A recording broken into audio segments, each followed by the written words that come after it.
Hər birinizi Yunan adalarından biri olan Mikonos adasından salamlayıram. Dünənləri mən Mikonosda burada hovuz kənarındayken birdən mənə fərqindəlik gəldi. Düşündüm ki, son 2 ildir mən sadəcə aktiv şəkildə səyahət eləyirəm və fikirləşməyə başladım ki, mən neynədim ki, həyatımda çevriliş yaşadım birdən-birə və həqiqətən də özümə daha çox istirahətə, əylənməyə, hətta istirahət eləyərkən belə çalışmağa icazə verməyə başladım. Çünki son 2 ilə qədər məni çoxunuz 5 ildir izləyirsiniz. Son 2 ilə qədər mən demək olar ki, bu qədər tətilə çıxmırdım və demək olar ki, İstanbuldan o tərəfə demək olar ki, getməmişdim. 1-2 Avropa ölkəsində də olmuşdum uzun illər öncə. Amma son 2 ildə mən özümə icazə verməyə başladım və bir coach, bir mentor, bir şüuraltı praktik kimi düşünməyə başladım ki, tamam da bu dəyişiklik nədən sonra oldu? Mən nə işlədim və necə eləyə bilərəm ki, məni izləyənlərə də, izləyicilərimə, hər birinizə, hətta izləməyənlərə belə mən necə çatdıra bilərəm öz transformasiyamı ki, hər kəs özünə icazə verməyə başlasın. Zamanında bəli, mən də çox uzun illər öncə hər yay tətilində otururdum evdə, baxırdım, görürdüm kimsə bağa gedib, kimsə istirahətə uçub, hətta qış aylarında belə çox insan istirahətə uçur, amma nədənsə məndə alınmır və üzülürdüm. O vaxtlar bir də içimdə çox qəribə aqressiv hisslər var idi, hələ özlərimdə işləməyən vaxtlarda və bu aqressiv hisslər məni daha çox əsəbləşdirirdi. Mən başa düşmürdüm ki, niyə insanlar özünə icazə verir əylənməyə, mən isə yox. Və mən dünən hovuz kənarında olanda burada Yunanistanda tapdım o cavabı və istəyirəm o cavabı birlikdə biz işləyək, hətta dərin şuuraltı praktikada eləyəcəyik. Buranın sərin havası ilə bərabər qarşımda dənizdir. Burada isə bizim otağın hovuzu var maraqlı və bu klasik Yunan Mikonos adasına da bir də xas olan dizaynda sizinlə bərabər çox dərin bir praktikada eləyə istəyirəm. Və ümumiyyətlə siz artıq məni uzun müddətdir izləyirsinizsə, bilməlisiniz ki, biz həyatımızda hansı ssenarini yaradırıqsa, həqiqətən də o ssenarilər ilk öncə daxilimizdə yaranır. Yəni biz daxildə nə isə çöl dünyamızda da həmişə o reallığı yaradırıq. Sən daxilində məsələn hələ ev hissi yoxdursa, sən çöl dünyada da heç zaman ev sahibi ola bilmirsən. Sən daxilində özünə istirahətə, rahatlığa icazə vermirsənsə, o rahatlıq, əyləncə hissi daxilində yoxdursa, sən çöl dünyanda da o əyləncəni, rahatlığı yarada bilmirsən. Biz necə eləyə bilərik ki, bu hissləri biz işləyək? Necə eləyə bilərik ki, bu bizdə də olsun? Gəlin biraz bu barədə danışaq. Mən öz hekayəmi sizlərə danışacağım. Biraz sizə daha çox aydın olar ki, biz özümüzə niyə icazə vermirik ki, biz hətta iş rejimimizi belə rahat seçək. Çünki mən çox zaman deyəndə ki, siz elə bir iş seçə bilərsiniz özünüzə ki, hətta istirahət eləyərkən belə işləyəsiniz. Çox insan mənə belə baxır, düşünür ki, yox bu skamdır, yox bu düzgün olmaya bilər. Amma yox, bugün mən sizə danışacağım, amma siz əmin olacaqsınız ki, yox, hər şey mümkündür, seçim sizin əlinizdədir. Siz nəyi seçirsinizsə, onu da yaşayırsınız. 2 il yarım öncəsinə qədər, yəni 2023-cü ilə qədər təqribən mən daxilimdə belə bir proqram yaşayırdım ki, mən özüm də fərqində deyildim. Mən istirahət eləyəndə, mən əylənəndə, mən deyib güləndə rədd edilirəm sanki. Ümumiyyətlə, mən həmişə deyirəm, daxilimizdəki o duyğuların, proqramların hamısının ən qədim kökü rədd edilmə proqramıdır. Digər videolarımı izləmişsinizsə, bu barədə daha çox məlumat əldə eləmiş olacaqsınız. Və bu hiss mənə hardan gəlirdi? Harda mən hiss eləyirdim ki, sanki nəsə pis bir iş görürəm mən əylənəndə, sanki çox gülmək olmaz, çox əylənmək olmaz, istirahət edildi, bir dəfə maksimum çıxmaq olar, onu da qısaraq eləmək lazımdır, pul vermişəmsə, özümü yormalıyam istirahətdə. Xatırlayıram, ilk dəfə mən Türkiyəyə gedəndə sərdən axşama hovuza girirdim, oradan dənizə girirdim, pul vermişəm deyə. Necə eləmək olar ki, bunlar olmasın? Fikirləşəndə mən 2023-cü ilin əvvəlləri idi, səhv eləmirəmsə, mən qayıtdım uşaqlığıma. Bu da necə baş verdi? Mən getmişdim həyatımda ilk dəfə uşaqlıqdan sonra, uşaq vaxtı getmişdim, amma bizdə Bakıda sirk var, bilirsiniz, təmirdən çıxmışdı və ora bir bilet vermişdilər mənə. Mən düşündüm ki, mən sirkə gedə bilərəm və baxa bilərəm, uşaqlığımı xatırlaya bilərəm sirkə gedib. Maraqlı bir təcrübə olar. 2023-cü ilin səhv eləmirəmsə əvvəlləri idi, düz xatırlayıramsa tarixi. Mən sirkə gedirəm və sirkdə də bilirsiniz də, əyləncədir, belə maraqlı bir şou proqramı var idi orada.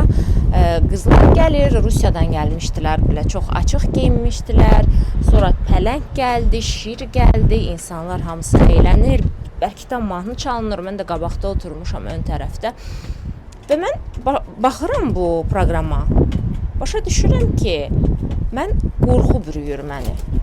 Və hiss edirəm ki, məni qorxudan şey qızların rəqs eləməsi, yüksək səslə mahnı səsi və özümə sadəcə qapalı bir yerdə, telefonsuz və s. sakit bir özüm üçün bir vaxt ayırmağımdır sanki. Mənim ürəyim əsməyə başlayır. Kiçik bir panik atak kimi bir şey yaşayıram orada.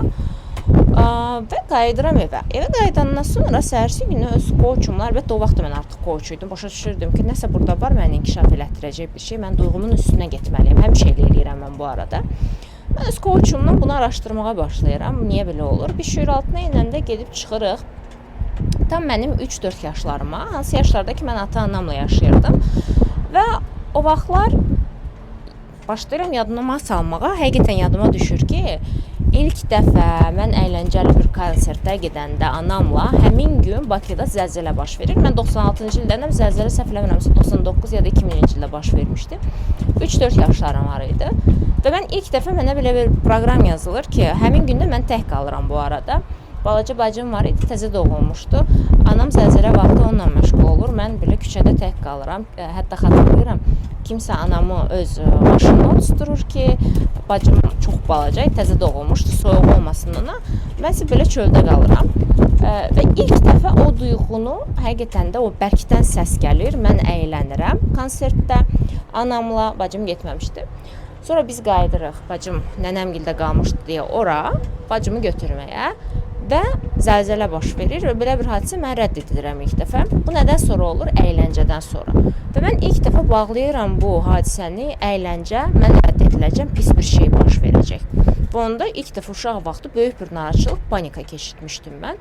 Xüsusən də atam öz evimizdə idi. Ona görə də narahat olmuşdum. Balaca idim, başa düşmürdüm. Atam sağ qaldı orada yoxsa yox. Səhərsi gün ancaq xəbər ala bilmişdik. O vaxt mobil telefon falan da yox idi. Bu birincisi. Sonra belə bir hadisəni xatırlayıram ki, mən yenə evdə də 3-4 yaşlarım var. Zəlzələdən sonraki vaxtlardır, bir il ərzində hər dəfə biz imkanların, mən çox kiçik olduğu bir ailədə böyümüşəm. Bir otaqlı evdə 4 nəfər yaşayırdıq. Əlbəttə ki, şərait bu zaman yaxşı olmayacaq. Ev 18 yaşıma qədər böyüdüyüm evdə, həmin evdə böyümüşəm mən, eyni evdə, bir otaqlı və şərait yox idi. Bir otaqlı evdə 4 nəfər birlikdə yaşamaq, ev təmirsiz idi və s. Bunların hamısını başa düşmək olar. Çoxumuz zaten belə böyümüşük. Normaldır bu, amma həmin evdə ki, çox balaca idi. Sərhədlər mövzusu demək olar ki, yox idi. Yəni necə qurasan ki, sərhədləri. Televizor atamın xoşuna gəlmirdi. Televizor səsi, musiqi səsi, uşaq gülüşü, uşaq əyləncə səsi heç vaxt xoşuna gəlmirdi və hər dəfə o evdə olanda atam 5 tamamda evə gəlirdi işdən. Bu dəyişilməz bir şey idi, o stabillik. 18 yaşıma qədər əslində yaxşı bir şeydi, amma mən bilirdim ki, 5 tamamdan sonra biz gülsək, əylənsək, televizora baxsaq, 100% atam çox pis üzünü döndərirdi bizdən, danışmırdı, əsəbləşirdi və atam səsini qaldıran biri deyildi, amma gəlirdi, pultu götürürdü, söndürürdü və otururdu, pultu gizlədirdi.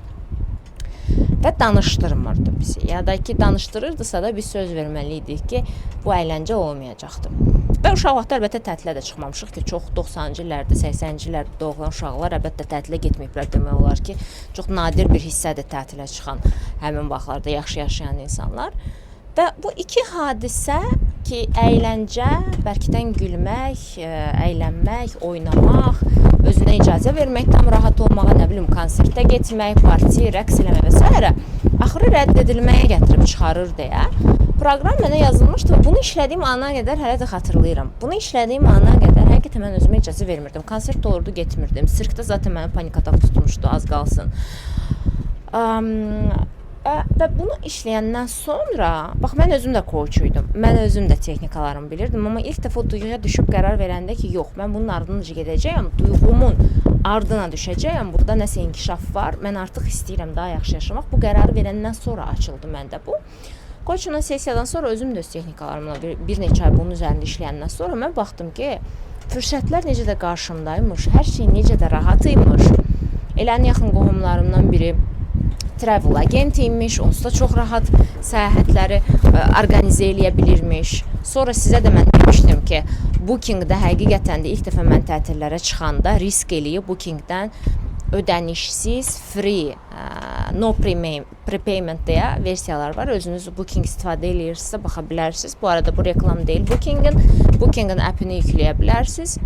Orada no prepayment variantlar var. Yəni öncədən ödəniş etmədən gedib yerində ödəniş elə və son ana qədər ləğv eləyə biləcəyin variantlar var. Ora mən boş kartımı yazırdım, hansı kartı ki istifadə eləmirəm. Və ilk dəfə mən Bodruma book eləmişdim, səhv eləmirəmsə, haraydı, heç yadıma düşmür 2023-cü ildə. Mən ilk dəfə elə gedirəm və həqiqətən insan fokusunu verəndə onda heç bir ödəniş eləməmişdim, boş kartla eləmişdim o otelin bronunu.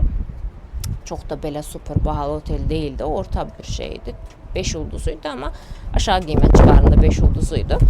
Və xatırlayıram ki, həqiqətən fokusu ora verdiyim üçün, bronladığım üçün mən həmin o oteli, mən həqiqətən daha çox fürsətlər də çəkməyə başladım həyatıma. Amma necə? Özünə çəkmədim, meditasiya, enerji, belə şeylə yox. Sadəcə olaraq artıq mən nəyəsə addım attığım üçün qarşımdakı fürsətləri də daha çox görməyə başladım bu nöqtədən sonra ki, həqiqətən pul qazanmaq üçün də daha çox fürsətlər var imiş, işimi böyütmək üçün də daha çox fürsətlər var imiş. Əlbəttə sən özünə bir tətil book eləyirsənsə 2-3 ay sonrasında sənə daha da çox enerji gəlir işləmək üçün. Bunlar hamısı gətirib ona çıxartdım, amma başa düşdüm ki, insanın özünə icazə verəndə bir fürsətlər onsuz da var, həmişə qarşımızdadır. Biz onsuz da öz şuuraltı proqramlarımızla ona görə işləmirik. Ona görə çox insan ümumiyyətlə inanmaq belə istəmir ki, həqiqətən də şuuraltı proqramlar işləyəndə nəsə dəyişir. Çox insan hətta təlimə qatılır, nəticə əldə edə bilmir. Səbəbi odur ki, əgər inansa ki, bilsə ki, doğrudan da üzərində işlədikcə çox rahat əldə olunur hər şey. Xoşbəxtlik, insan münasibətləri, çevrə qurmaq olsun, tətil, istirahət, pul və s. İnsan, normal insan əslində heç vaxt üzərində işləməmiş, buna hazır olmayan insan psixolojik sarsıntı keçirər ilk dəfə. Mən də psixolojik, hamı keçirir bu sarsıntını. Başa düşəndə ki, hər şey necə rahat imiş. Çünki sən fərqinə varanda ilk dəfə ki, əvvəlki həyat tərzində sən nə edirdin? Vaxt itirmisən, resurs itirmisən, icazə verməmsən özünə. Adam psixoloji doğrudan da sarsıntı və bu çox normaldır o sarsıntını keçirtmək. Mən ilk dəfə şuuraltı işə başlayanda 6-7 il öncədən gedir söhbət, bəlkə də çox. Mən sarsıntı məndə o qədər güclü olmuşdu ki, hər şey necə rahat dəyişə bilər deyə, həyatı necə rahat qurmaq olar deyə və hər şeyi özüm eləyirmişəm. Günahkaram yox ha, sadəcə senarionu özüm qururmuşam. Harda yaşadığım, kimi seçdiyim, dost çevrəmə, nə giyindiyimdən tutmuş, nə yediyimə, nə qədər qazandığımdan tutmuş, müştəri bazama qədər belə. Neynədiyimə qədər belə, kart hesabımda nə qədər pul olduğu, hansı xəstəlikləri keçirdiyim, hamısı mənim proqramlarımda səriymiş deyə anlayanda.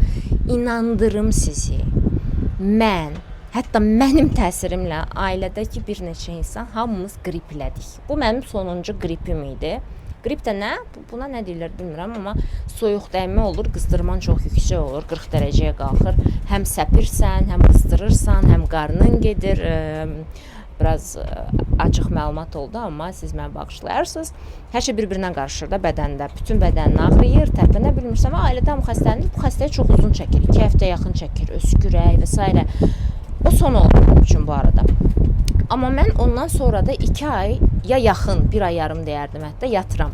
O arada allergiyam tutur. Yəni, elə şeylər olur ki, mən sadəcə şokdadır bədən. İnana bilmir ki, hər şey bu qədər rahat dəyişə bilər.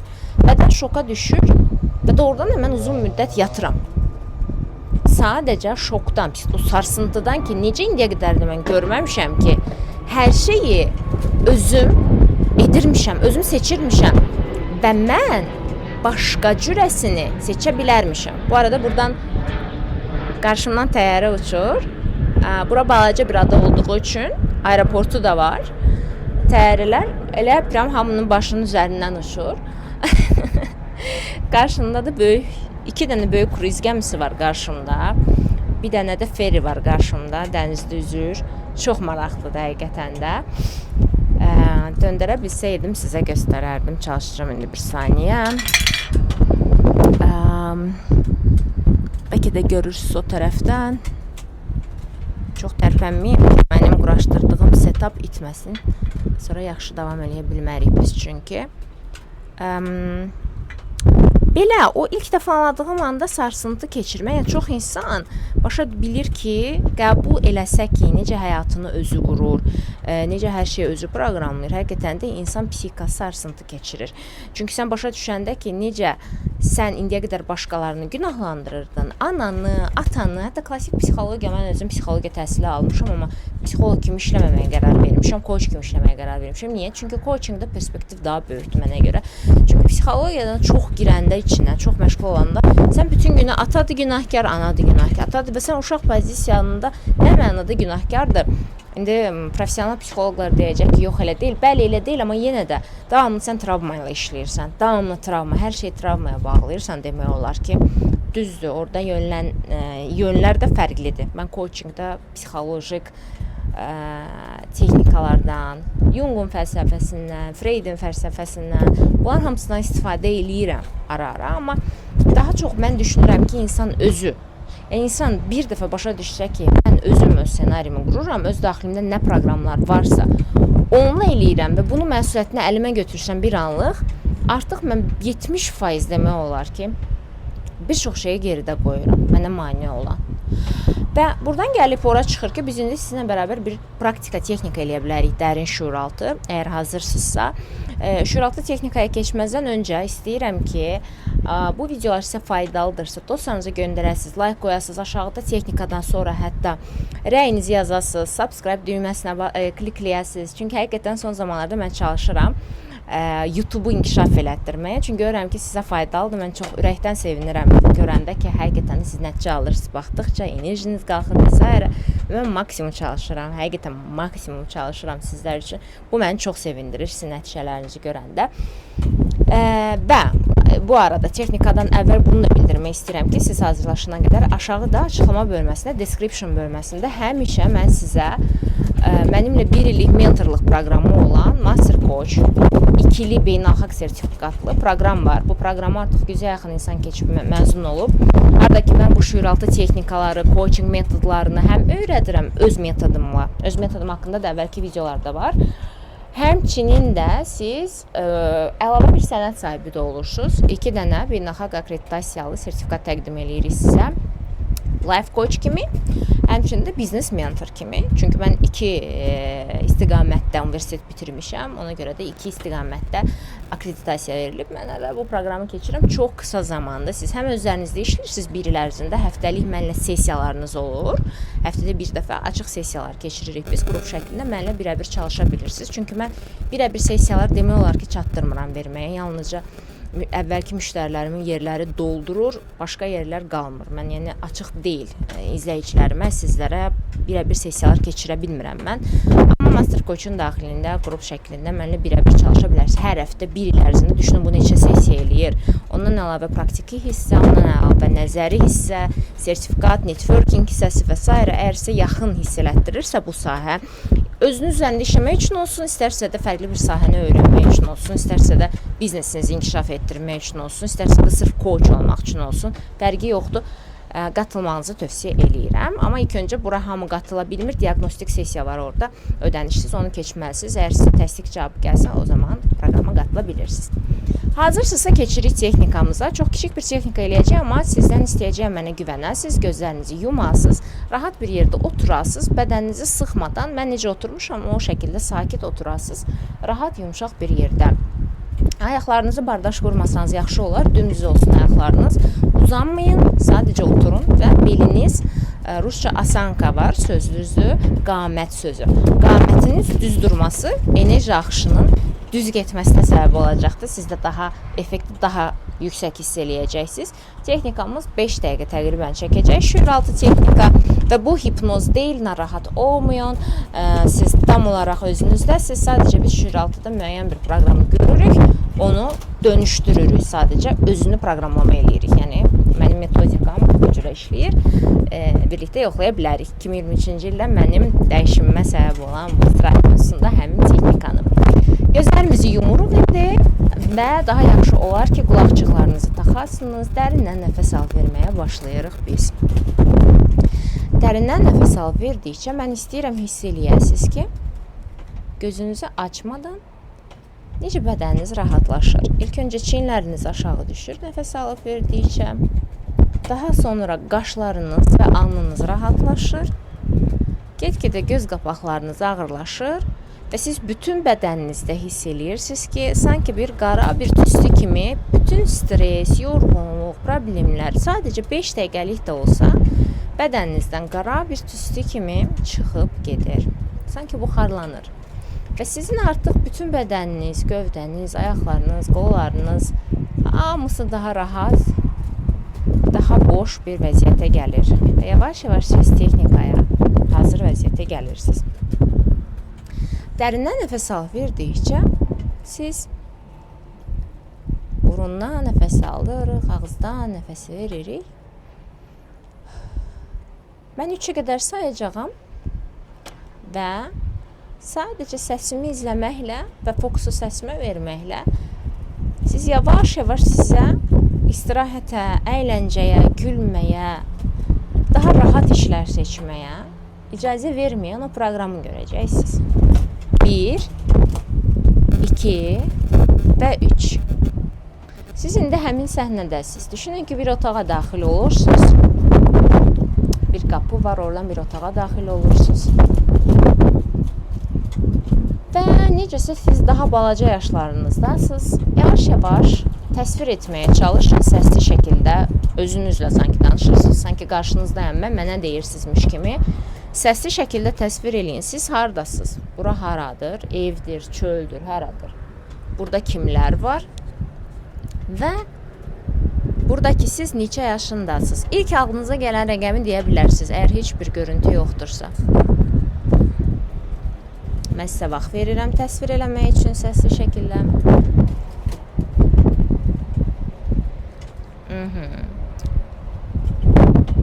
Və dedikdən sonra dərindən nəfəs alıb verirsiniz. Və sizə bir sual daha verəcəyəm. Həmin ssenaridə, həmin gördüyünüz şəkildə, ortamda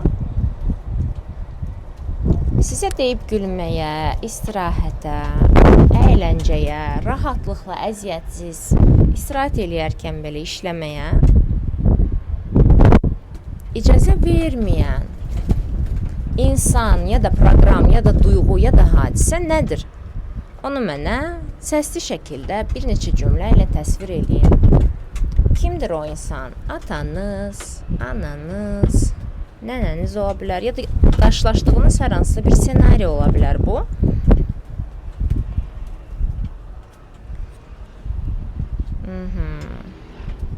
Və dərindən bir daha nəfəs alıb verirsiniz. Yavaş-yavaş fokuslanmağa başlayın həmin yaşlarınızda siz və qarşınızda olan o insanlar və yaxud da həmin insan bir nəfərdirsə. Və səsli şəkildə onlara xitabən mənim dediyim sözləri təkrarlamağa başlayırsınız səsli şəkildə amma. Əzizlərim, mən sizi görürəm. Bilirəm və görürəm ki, sizin üçün necə çətin idi istirahəti, rahatlığı qəbul etmək.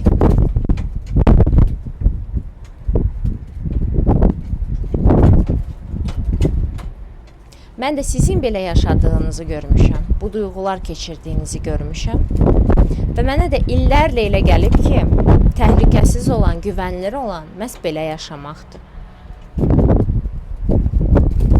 İndi və həmişəlik özünə istirahətə, rahatlığa icazə verməyən bütün əzizlərimin və onların həyat ssenarilərini olduğu kimi qəbul eləyirəm, onların seçimlərinə hörmət edirəm.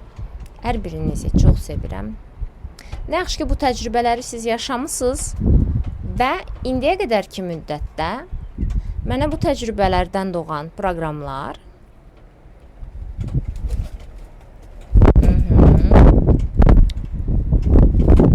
daha güvəndə hiss etməyə kömək eləyib. Və bəlkə də zaman-zaman məni qoruyub, özünə qapanmaq, fürsətləri daha az görmək, daha çox şikayətlənmək ola bilər. Ya da daha az istirahət eləmək ola bilər, daha çox işləmək ola bilər. Nədirsə deyin. Amma indi və həmişəlik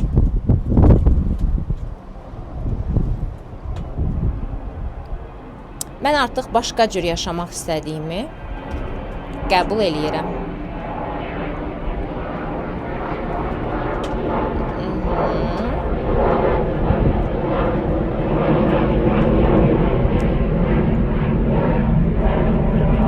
Sizin ssenariniz sizə aid seçimlər idi.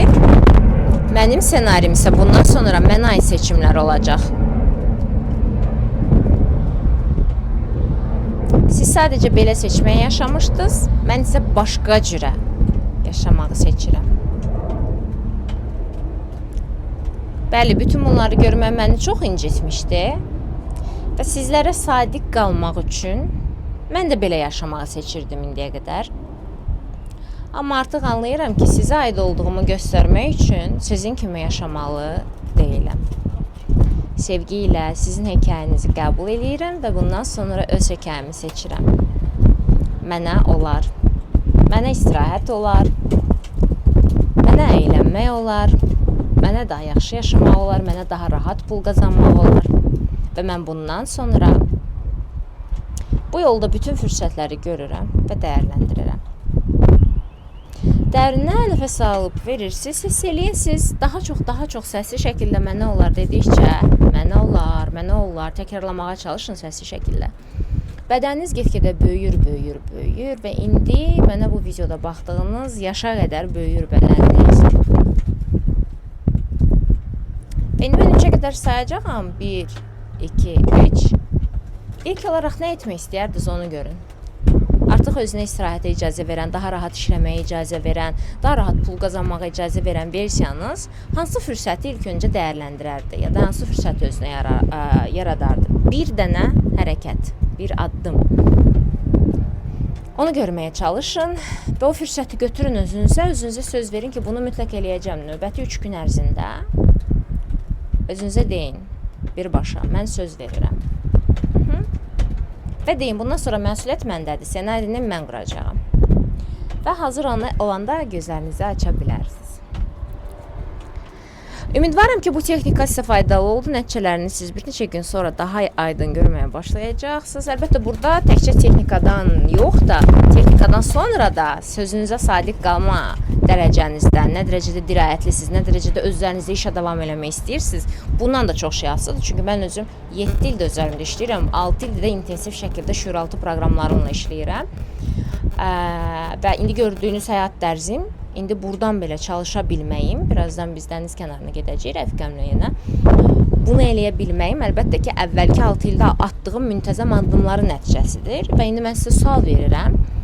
O müntəzəm addımlara da hazırsınızmı? Və əgər hazırsınızsa, izləməyə alın, descriptionda qoyduğum fürsətlərdən yararlanın və rəylərdə hisslərinizi, nəticələrinizi yazın. Hər birinizi çox sevirəm. Növbəti videolar üçün sorğularınız da varsa, aşağıda yaza bilərsiniz.